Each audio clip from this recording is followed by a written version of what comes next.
Katulad yung mga magulang natin, tatay, nanay. Kahit magdasal ka tapos hindi ka respeto sa tatay, nanay mo, hindi ka pasok sa paraiso, sa kabilang buhay. Punta ka sa impyerno.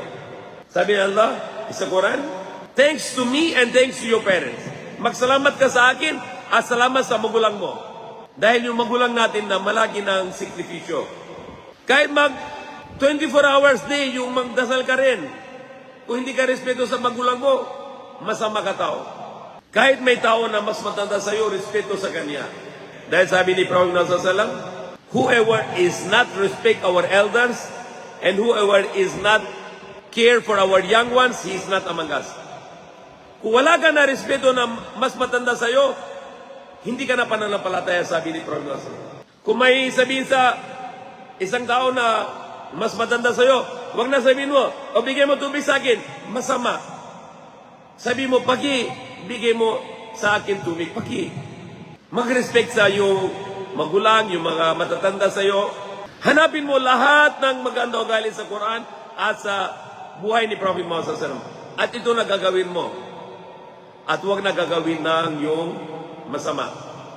Sa Suratul Shams, sabi Allah, وَالشَّمْسِ وَضُحَاهَا وَالْقَمَرِ إِذَا تَلَاهَا وَالنَّهَارِ إِذَا جَلَّاهَا وَاللَّيْلِ إِذَا يَغْشَاهَا وَالسَّمَاءِ وَمَا بَنَاهَا وَالْأَرْضِ وَمَا طَحَاهَا وَالنَّفْسِ وَمَا سَوَّاهَا فَأَلْهَمَهَا فُجُورَهَا وَتَقْوَاهَا قَدْ أَفْلَحَ مَنْ زَكَّاهَا. 17 times Allah swear, and He said, who?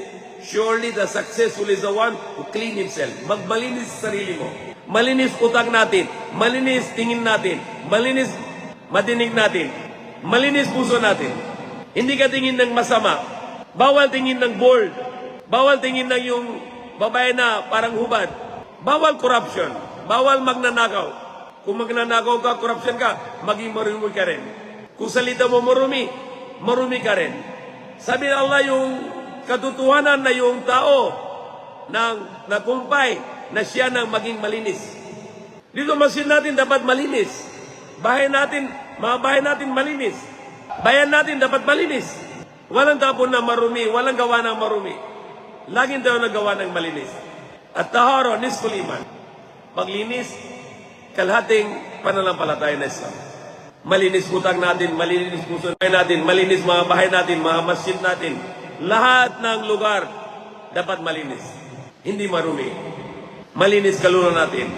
Sabi ni Prophet sallallahu alaihi wasallam, yung mission niya dito sa mundo para magpuruturo siya ng ugali na maganda, akhlaq. Lagi tayo gawa ng mabuti at hindi tayo gawa ng masama. Kahit yung mga dasal natin, yung mga fasting natin, yung mga sadaka natin, yung mga hajj, umrah natin, hindi tagam na Allah kung hindi maganda ugali natin.